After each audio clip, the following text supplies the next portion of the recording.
All right, welcome to Hoops Tonight here at The Volume. I hope all of you guys are having a great week. We are continuing our player ranking series today with three more guys. Right before we get into our top 20, we have 23, 22, and 21 today. You guys know the drill. Before we get started, subscribe to the Hoops Tonight YouTube channel so you don't miss any more of our videos. Follow me on Twitter at @JasonLT so you guys don't miss show announcements. Don't forget about our podcast feed. Wherever you get your podcasts under Hoops Tonight, don't forget it's also helpful if you leave a rating and a review on that front. And last but not least, keep dropping mailbag questions in those YouTube comments. Argue if you disagree with any of the specific rankings, provide a basketball case for why you disagree, and we're going to get to some of those arguments in mailbags as soon as I get back from vacation, which will be at the beginning of next week. On that note, let's talk some basketball. So number 23 for me, one of the weird guys. There are a few weird guys in my top 25, a couple of guys that are in front of this point that you guys can probably guess that have some injury issues, right? Guys like Kawhi Leonard, guys like Jimmy Butler, where it's really difficult to weigh what their superstar upside is with their inability to kind of like be available for their basketball team when they need them, which has been a consistent issue for both over the course of their careers. More so for Kawhi, but kind of similar for both, right?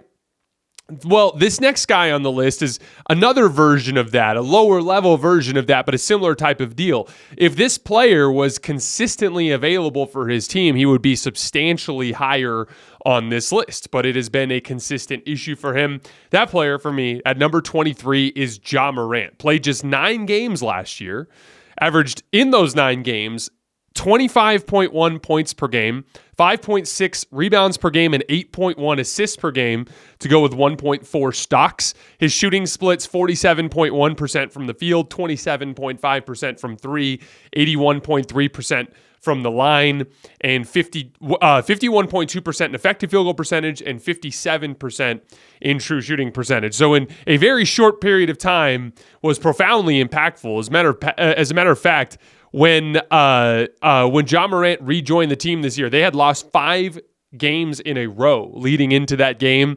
Ja came back and they immediately won 4 games in a row. So his winning impact was immediately felt. In total, they went 6-3 in the 9 games that Ja Morant played. They were 21-52 when he didn't play this year. Net rating is another way to look at it. On a per minute basis, how good were the Grizzlies at outscoring their opponents?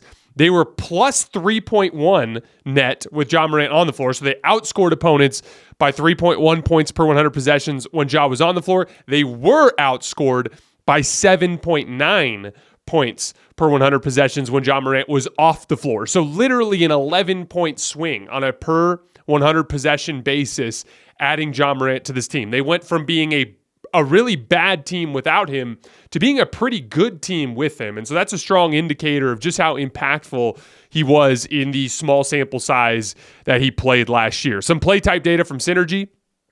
He got 0.96 points per possession in pick and roll, including passes. That's average, but obviously a small sample size.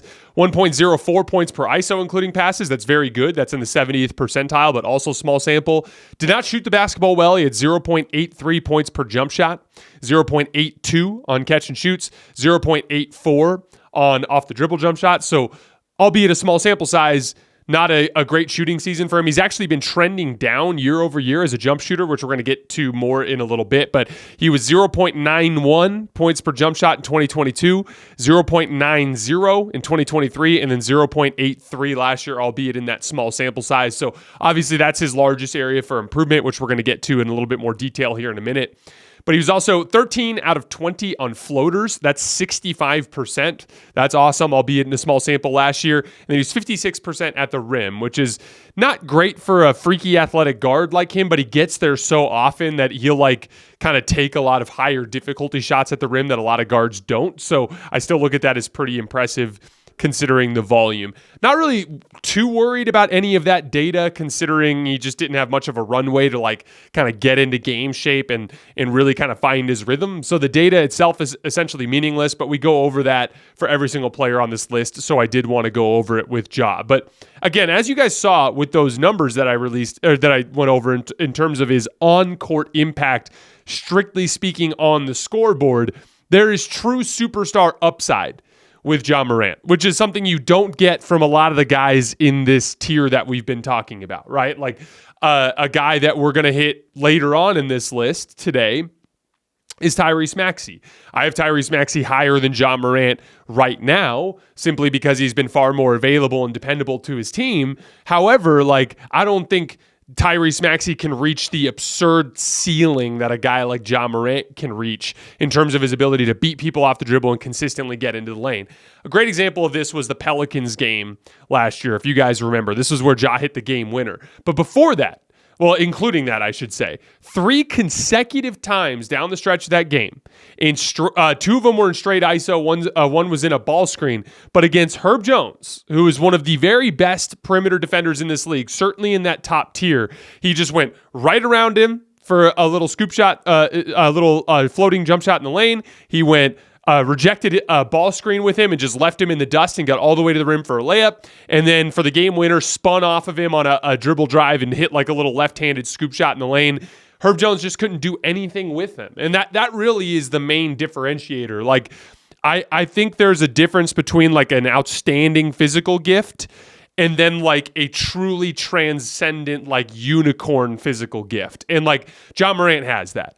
His mobility and his ability to it extends further than just the straight line speed. Because for instance, a guy like Tyrese Maxey has really good straight line speed, but he doesn't have the ability to really pop up off the ground on the move in that short range area the way that Ja Morant can. Because Ja will beat you off the dribble and get into that close range, and he can, while moving full speed, whether it's through a Euro step or a jump stop or a spin move, he'll quickly stop himself and then pop directly up into the air and just shoot a floater. And then he's got these wide scoop shots where he can come way out to the side to get around you, and he can do it with either hand.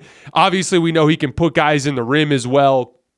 He just has this really transcendently great set of physical attributes that gives him that real superstar upside. So, for example, on this list, I talked about how I'm splitting everything into 4 tiers, right? I've got my top tier superstars who are perennial MVP candidates. I've got my second tier superstars who are guys who don't bring it every single night the way the guys at the top tier can, but on any given night can bring true MVP level impact. Then there's a third tier, which is a group of guys that are below that tier. These are the quote unquote worst players in the league that are still good enough to be the best player on a championship team.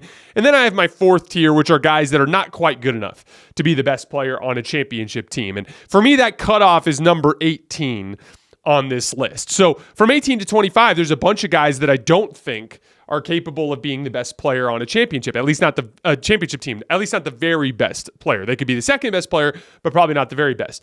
Ja Morant is the one guy I have in this range that I do think has that potential. And again, the only reason he's down this far is his availability, and it's been a real issue. In the last 108 games that the Memphis Grizzlies have played in the NBA that really counted, regular season and playoff games, Ja Morant has been available for just 22 of them. So obviously that's a major issue.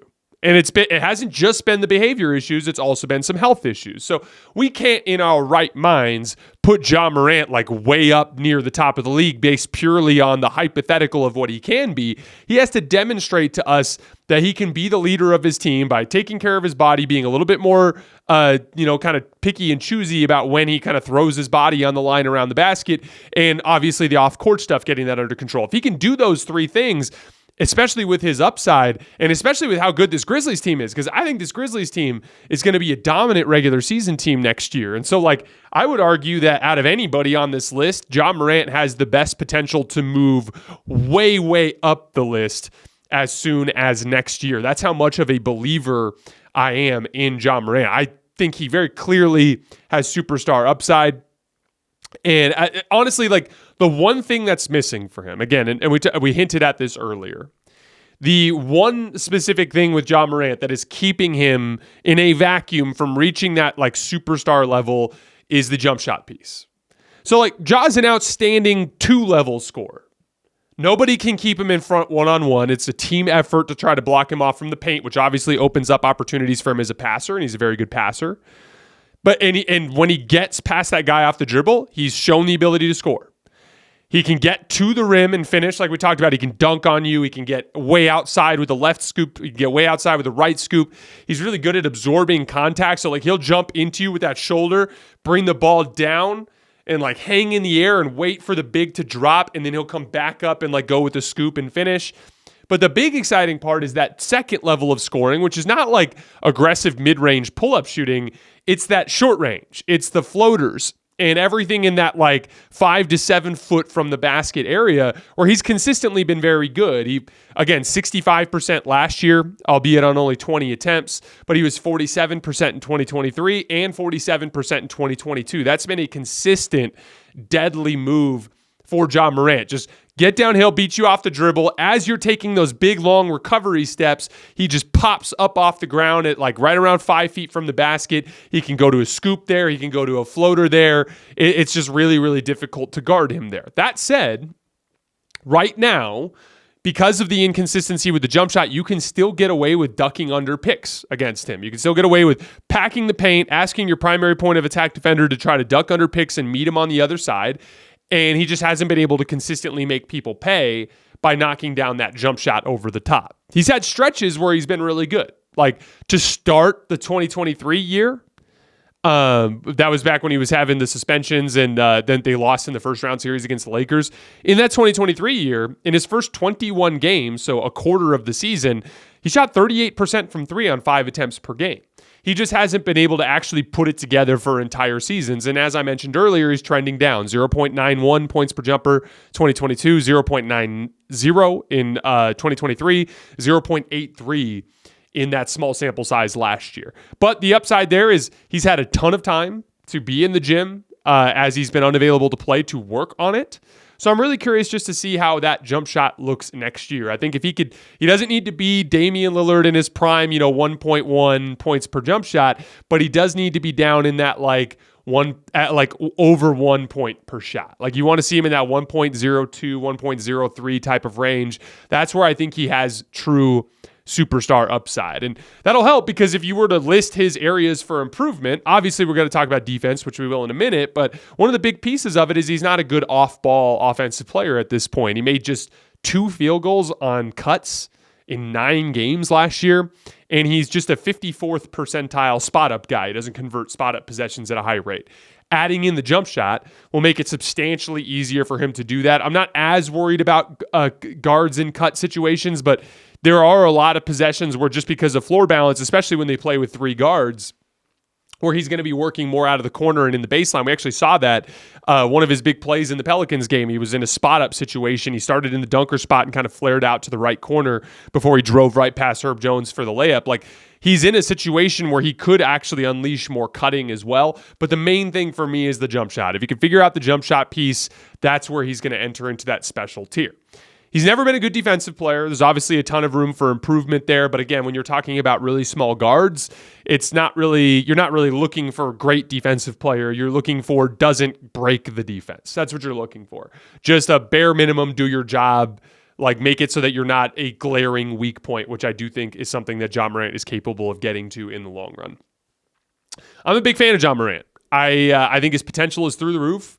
He just needs to keep his eye on the prize. I mean that in terms of what he is as a leader. Again, like your number one responsibility to your basketball team as the best player is to make sure you're available to play in every game, at least whenever it's possible. There are certain injury things that are outside of your control, but like that's the thing, like a little bit more picky about throwing your body into traffic and high risk situations with low reward. Like if it's a mid-February Tuesday night game on the road in, Oklahoma City, maybe like be a little bit more picky about when you throw yourself into traffic. Now, if it's chips are down and it's April and you're in a first round series and it's, 3-2 in a game 5, yeah, totally different type of situation. You need to put everything on the line, but like a little more picky with his body, a little bit better, a lot better leadership as we hopefully he's learned over the course of the last couple of years.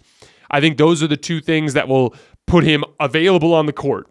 And as long as Ja Morant is available on the court, he contributes to winning like a second-tier superstar. And if he can do that on a team that already has Desmond Bane, that already has Marcus Smart, that already has Jaren Jackson, that already has Vince Williams, that already has Zach Edey's going to be really interesting. Gigi Jackson in this group. Santi Aldama had an interesting Olympics. Like, there is an insane amount of talent on this team. I think this is a team that could be a top 2 seed in the Western Conference next year. As a matter of fact, like just off the top of my head, not even really putting a ton of thought in it, I wouldn't be surprised if we saw like a Oklahoma City, Memphis 1-2 in the regular season this year. And that's the type of potential that this team has. And I think Ja Morant has a chance to really reassert himself on the NBA stage this season. I have him at number 23. Throw another shrimp on the Barbie. Get in on all the UFC 305 action live from the land down under at DraftKings Sportsbook, the official sports betting partner of the UFC. The middleweights title is on the line for the main event, but the card is stacked full of rip snorter blokes and Sheilas. And speaking of stacked, if you're new to DraftKings, listen up. New customers bet $5 to get $150 in bonus bets instantly. Download the DraftKings Sportsbook app now and use code HOOPS. That's HOOPS. That's code HOOPS for new customers to get $150 in bonus bets when you bet just $5. UFC 305. It's going to be a ripper of a good time only on DraftKings. The crown is yours. You know, whatever your vibe, it's a Camry vibe. That's the reason the Toyota Camry has been America's best-selling sedan for the past 22 years.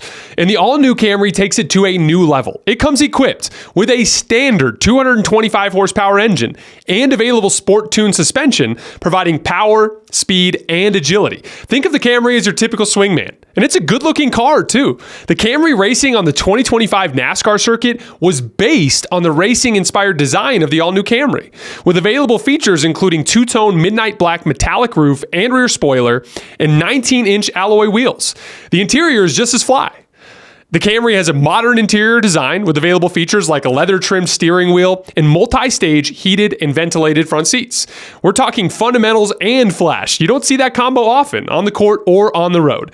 And because every all-new Camry is a hybrid, it has awesome fuel efficiency with up to an EPA estimated 51 miles per gallon combined.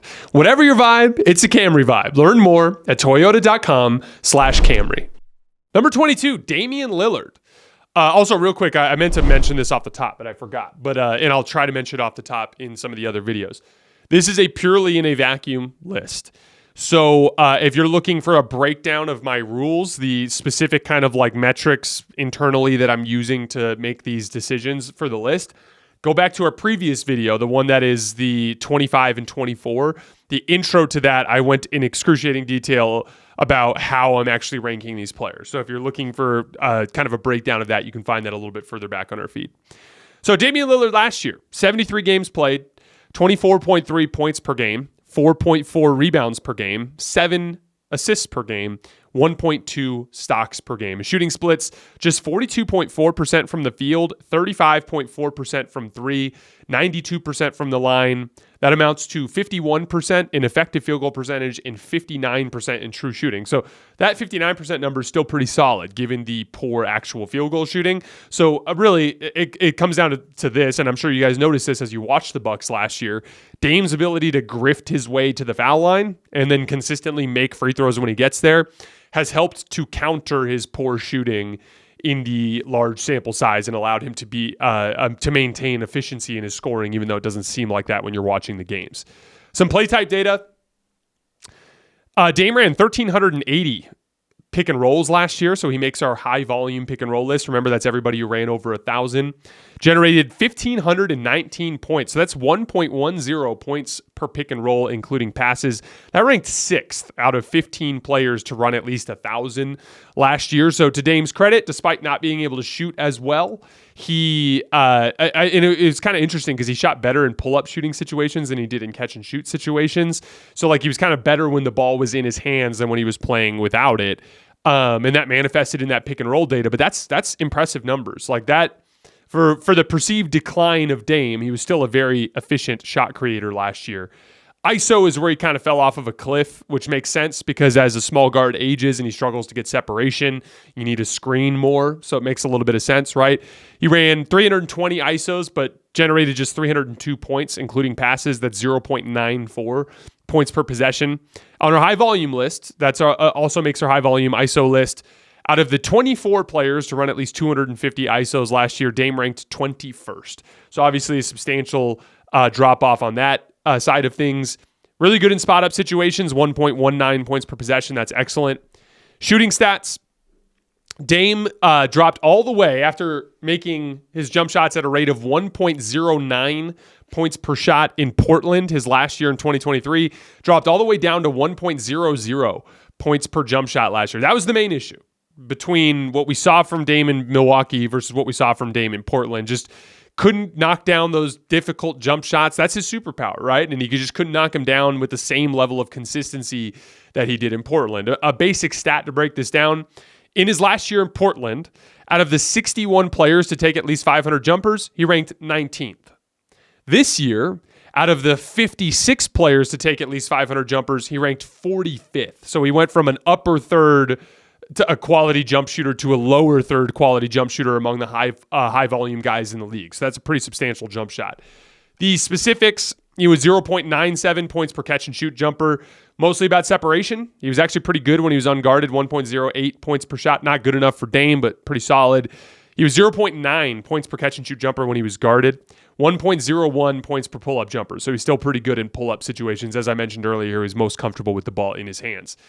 He experienced a decline on floaters as well. He went from 45% his last year in Portland down to 38% with Milwaukee this year, and then down to 54% at the rim, which is typical for a smaller guard, but he was much better previously. In Portland, his last year, 62% at the rim. We also saw a decline in volume. In Portland, his last year, he attempted 5.6 shots in the restricted area per game. That's down to 4.3 for the Bucks last year, right? So pretty substantial declines across the board for Dame as a jump shooter, as a floater shooter, as a frequency and efficiency guy at the rim. So the question is, this is the big question with Dame as it pertains to the future of the Bucks. How much of Dame's decline last year was a result of joining a new situation with very different spacing, where he was a secondary star, where his usage rate took a hit? He went down from about 33% usage rate to about 28%. That's 5% decline. So how much of Dame's decline was associated with those factors versus the fact that he's a small guard who's now 34 years old?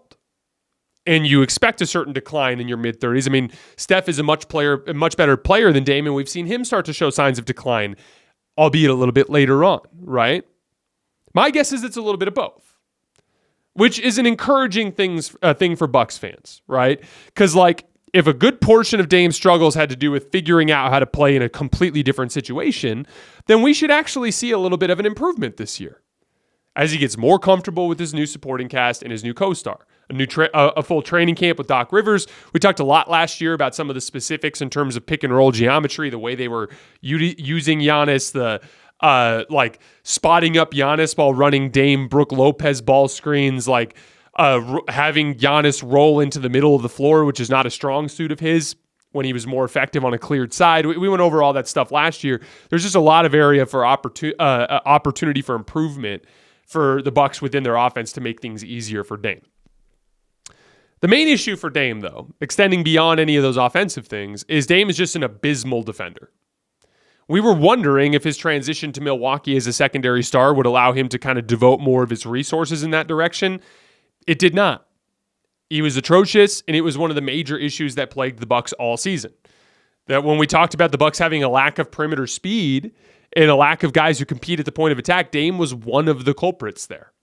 Teams would pretty consistently and we saw Indiana do a ton of this, they would just run action to get Dame switched onto Tyrese Halliburton, or another team just run action to get Dame switched onto their primary ball handler, then you run him through a ball screen. Because the book is out, everyone knows Dame just dies on ball screens. He literally does. He'll just run into the screen and he'll literally quit on the play. And so then you get your guard going downhill and he's basically functioning in a 2-on-1 against your screen defender, right? So it's one of those things where that specifically just has to get improved if the Bucks are going to compete for a championship. And again, you don't need him to be all world. You need him to not be abysmal. We were talking about this with Ja Morant. It's a bare minimum of just don't break our defense. If you can do that, then we give ourselves a chance to win. So this all leads to the first substantial drop on this list for Damian Lillard in his career. His superpower, the ability to take and make difficult jump shots at a high rate, took a substantial hit. His ability to get to the rim and finish in both frequency and efficiency has taken a hit. And he's one of the worst defensive guards in the league.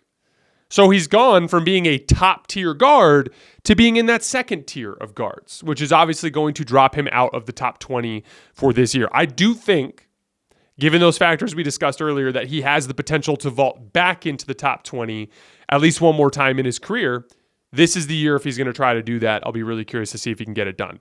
The encouraging sign, if you're a Bucks fan, is in that playoff series against the Pacers, Dame averaged 31 points per game on 64% true shooting. Obviously, some weird circumstances. There was no Giannis. Dame was banged up. A totally different role with different usage and different spacing without Giannis out there. But it's not a stat just to disregard. Putting up 31 points on 64 true shooting is not something to just thumb your nose at. So that top-end ability is still in there. It's just a question of whether or not Dame can tap into it one more time in his career. Last guy for today, number 21, Tyrese Maxey. One of my favorite players in the league. Last year, 70 games played, 25.9 points per game, 3.7 rebounds per game, 6.2 assists per game with just 1.7 turnovers. And this is a crazy stat for Tyrese Maxey. Tyrese was one of only 6 players in the league last year to average at least 6 assists per game with fewer than 2 turnovers. Quick trivia for you guys. Who do you think are the other 5 players in the league? Again, more than 6 assists, fewer than 2 turnovers. Fred VanVleet, Dennis Schroeder, Tyus Jones, Trey Jones, and Chris Paul. And again, the main factor here that's a differentiator there is just limiting mistakes. And the crazy part is none of those other guys averaged over 18 points per game. So Tyrese Maxey was the only player in the NBA last year to average at least 20 points per game, at least 6 assists, and fewer than 2 turnovers. And he averaged over 25 points per game. So Tyrese, in terms of like efficiency as a lead guard, and efficiency, again, we think of it as shooting percentages or true shooting percentage, right? But like a huge part of that is turnovers, limiting mistakes. Turnovers lead to not just a change in possession, but they usually lead to a higher efficiency possession for the opposing team as they work against your broken defense because of a turnover, right? And he did all of that, averaging 25 points per game. So really impressive stuff from Tyrese. 1.5 steals plus blocks per game. Shooting splits, 45% from the field, 37% from 3, 87% from the line. That amounts to 52.4% in effective field goal percentage and 57.3% in true shooting percentage. Play type data per synergy. Pick and roll, he made our high volume list at 1,227 possessions, but generated just 1,265 points. So that's just 1.03 points per possession. That ranked 10th out of the 15 guys to log at least 1,000 possessions. He also made our high volume ISO list with 274 possessions. That amounted to 245 points. That's just 0.89 points per possession, including passes. That ranked 23rd out of 24 players to log at least 250 possessions. So Tyrese was relatively inefficient compared to his other high-volume peers in static shot creation. The question is why? And the answer is pretty simple. He really struggled to make off-the-dribble jump shots. And before I go any further into that, let's get into the shooting percentages from last year. So the actual shooting data. So Tyrese got 1.03 points per jump shot overall last year, which is average. But there's a massive differential between him off the catch versus off the dribble. He got 1.3 points per catch and shoot jump shot. That's outstanding. 1.53 points per unguarded catch and shoot jumper. That's absurd. So he's like deadly in catch and shoot situations. He also is good off the move. Like Tyrese is a legitimate movement shooter. He can come flying off of a screen going both directions, quickly plant, get straight up and down and knock down a jump shot. He is deadly off the catch. He just has not been able to connect that touch with his ability to knock those shots down off the dribble. He got just 0.9 points per pull-up jump shot last year. That is the main thing preventing him from being a more efficient pick and roll and ISO shot creator. If he can put those together, that's where he could take a leap as a half-court shot creator. And I think he's probably going to do that this upcoming season. I thought the playoff run was another strong indicator of that. By the way, catch and shoot went up a level in the postseason. In the Knicks series, 1.4 points per catch and shoot jumper. That's absurd. But his pull-up shooting was also really good. He got up to 1.05 points per pull-up jump shot, which is a really good number. That's pretty close to where Dame was in Portland in 2023 when he had that excellent season. I think he was at 1.09. So in that playoff series, Tyrese hit a level as a pull-up shooter that we've been kind of waiting to see from him. And so to me, especially when you factor that in with the fact that he obviously has the touch because he can make him off the catch, I do think he will eventually be a very good pull-up shooter, and we'll see those pick and roll and ISO numbers go up a level. Tyrese will probably make the high volume list again next year. Obviously, Paul George coming into the equation makes things complicated, but he ran over 1,200 pick and rolls last year. So even if he sacrificed some of them to Paul George, I think he could get into that list again. And I expect him to move up in efficiency. And he was hitting him in big spots too. Like that shot he hit in Game 5 to extend the series against the Knicks, that was a tough off-the-dribble jump shot. That was like damn near 35 feet from the basket. That really is the main point of optimism for Tyrese's potential moving forward. His playoff run was super impressive. We're going to get more into that in just a minute. I want to get to the rest of the shooting data. On floaters, he shot 43% on almost 3 attempts per game. That's pretty solid. And he's 58% at the rim, which is pretty solid for a smaller speed guard. His playoff stats. His first playoff run as the primary perimeter initiator. Again, James Harden was getting that primary defender last year. Now 2 years ago, he's getting that primary perimeter defensive player. And he looked awesome. 30 points per game, 5 rebounds and 7 assists on 60% true shooting. 35 and 7 on 60% true shooting is a really impressive first go around in a playoff series in that type of role. He also made a bunch of big shots. He took 15 shots in the clutch and made 8 of them. He was 3 for 5 from 3 in the clutch. As we know, he straight up stole Game 5 from the Knicks, had 9 points in the final 92 seconds of regulation, including a bomb 3 to send it to OT. Then he had 5 more points in overtime, finished that game with 46 points.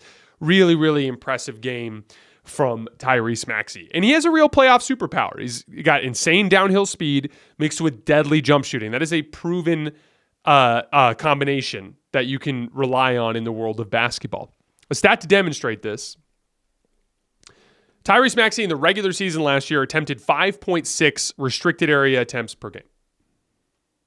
In the playoffs, that ramped all the way up to 9.5. I talked about this a little bit in the Ja Morant piece, but it's one thing to conserve your energy in the regular season, especially for health reasons, but the guys with real superpowers in the playoffs can lean more on that when they get into the higher leverage situations where those physical gifts can really carry you. And while Tyrese Maxey doesn't have the vertical pop that Ja does, which I think is a little bit of a separator for those two, he does have the speed.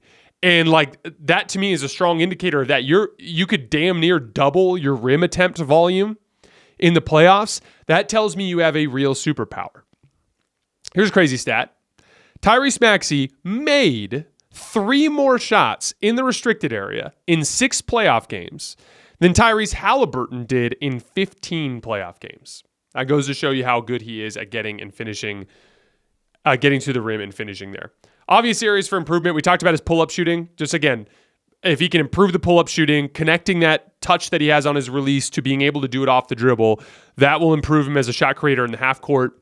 But even then, I felt like the playoff series felt like a step forward in that direction. And then once again, defensively, it's different with Tyrese. Tyrese is not like Dame. It's not like he's not trying. Tyrese really competes on the defensive end of the floor. It's not an effort thing. But he just needs to work on that possession-by-possession focus to limit mistakes. And I thought he took a step forward in that direction last year, although there still is some room for improvement. Tyrese is one of my favorite current NBA players. He's an absolute gym rat workaholic. By all indications, he's an excellent leader and an excellent locker room guy. His game complements Joel Embiid really well. And now you've supplemented that by adding Paul George to this situation. I think we're going to get an excellent season out of Tyrese Maxey this coming season. And I have him at number 21 in our player rankings. All right, guys, that is all I have for today. We will be back later this week with 2019 and 18. I will see you guys then.